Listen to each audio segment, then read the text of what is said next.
Tambo International Airport, where the Border Management Authority has intercepted 30 illegal foreign nationals from entering the country. 14 Ethiopians and 16 Bangladeshis were prevented after their movement pattern was flagged as suspicious. BMA's Jane Thupana joins us now for a little bit more when it comes to this. Jane, thank you so much for joining us this morning, especially on this breaking news story. Perhaps you can help us just provide a little bit more detail on how you came about the suspicious activity that you saw when it comes to these 30 people. Thanks, Arabile, and thanks for having us. Yes, indeed, we had these interceptions yesterday, as you indicated. The 14 Ethiopian nationals and 16 Bangladeshi nationals. We have, as the Border Management Authority, heightened our vigilance when it comes to border management. And in this case, it's from the airlines space. We target the risk from a distance, meaning that sort of shifting the border so that the risk doesn't land in South Africa before we detect it. So in terms of this Ethiopian nationals, this was through our, concerted risk targeting model where we could flag these people who are using a transit mechanism. So they come through South Africa as it's transiting to the next country, which they actually do. But later on, they find a way of coming back using the land borders.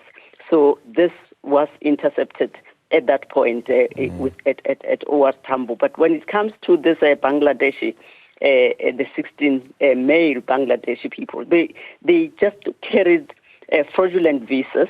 They tried to blend themselves with the locals, with the citizens. As you land, you'd have a dedicated citizen lane, and they tried to blend themselves with the South Africans, and they were detected there through the vigilance of our port management there at OR Tambo, and that is how they were intercepted. And these are the activities that happened yesterday.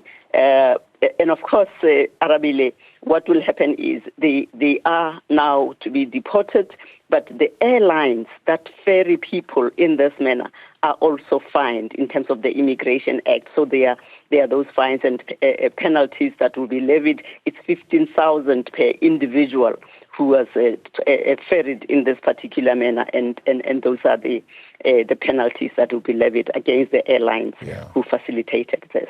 Wow. Okay. I also know in the statement, if I can just read this part, you say that preliminary investigations revealed a modus operandi commonly used in human trafficking syndicates. Are you able to perhaps share, even if it is just a little bit, what evidence suggested that this may be the modus operandi of a human trafficking syndicate and not necessarily an isolated incident?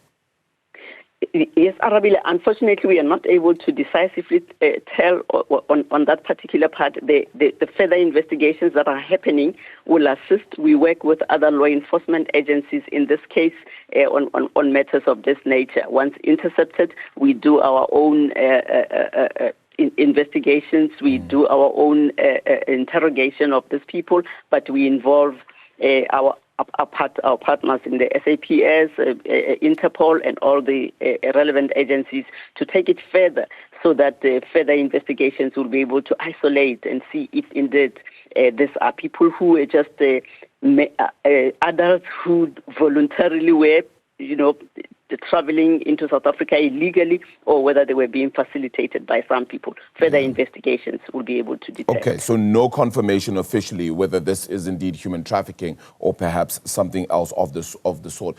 You spoke about the visa fraud, which was ultimately the reason for capturing the Bangladeshi group, if I'm correct in that regard. Does that point to a known forgery operation that you might also be seeing in this, or is there some sort of emerging pattern that you're seeing there? It is an emerging pattern. That's not an isolated case. We have been detecting some, just not in groups like this, but we work together with the Department of Home Affairs, and with them the modus in relation to the visa fraud then is able to be, isolated, and further investigations with the department is able to go deeper to see the source of the visa, where it was issued, whether it came through the system of the department indeed, which could have happened, facilitated by some corrupt officials, or whether it was generated elsewhere. And those are indeed further investigations that are saying once we have these interceptions, we involve all stakeholders and departments, entities in the border management space for further investigations. So, ultimately that means you cannot confirm whether indeed an official from, whether it be Home Affairs or anything of the sort, had actually been involved in this. So what are the next steps from here with regards to those investigations, etc.?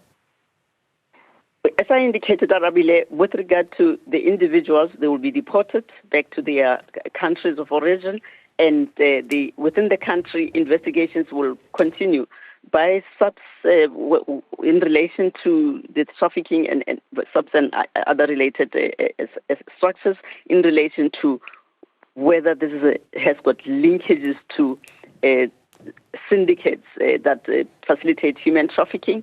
And on the visa fraud side, the Department of Home Affairs will be able to run that through the systems, through the detailed investigations to see whether these visas that are fraudulent came through the system of the department, or whether it could have been just somebody who has got some machinery elsewhere trying to, produce this visas.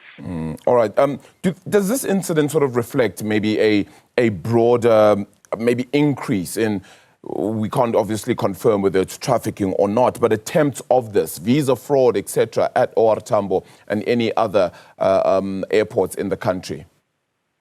There is indeed a pattern that shows, there is an increase, there is a pattern, and that is why we have heightened our vigilance in this space, brought in more intelligence in this through our targeting model, through our targeting center, working closely with port management, and our officials are being trained to be more vigilant, look closely at documents and particularly the patterns. Just by observing the movements and the demeanor of people moving around within the port, those things through training, officials are able to discern. All right. Jane Thupana, thank you so much for the time.